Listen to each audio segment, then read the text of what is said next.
Wow, এটা কিন্তু giraffe. তো জিরাফ অনেক লম্বা হয়, আর এরা গাছের ডালপালা কিন্তু দাঁড়িয়ে থেকেই খেতে পারে। অপূর্ব সুন্দর। আর চিড়িয়াখানাতে এই বিরল প্রাণীর আমরা দেখা পাই। আমরা বিকালে ঘুরতে বের হয়ে কিন্তু চিড়িয়াখানাতে এটা দেখছি যে চমৎকার।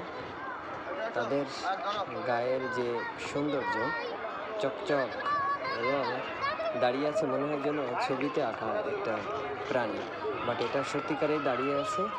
আর এদের দেখতেই এমন। গাছের অনেক উঁচু পর্যন্ত ডালপালা সহজেই এরা খেতে পারে।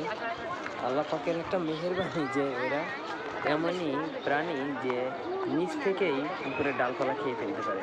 এবং দেখেন কিভাবে তাকিয়ে আছে, খাচ্ছে। তো অনেক সুন্দর। প্রাণী জগতের মধ্যে জিরাফ অনেক নামকরা প্রাণী, এবং জেব্রাও আছে। আমরা পাশে দেখতে পাবো জেব্রা আছে, বাট এটা জিরাফ। অনেকগুলো জিরাফ এখানে আছে যে গাছপালা খেয়ে বেড়াচ্ছে, তাকেই আমরা অঙ্কন করছি, আমাদের ভালো লাগে।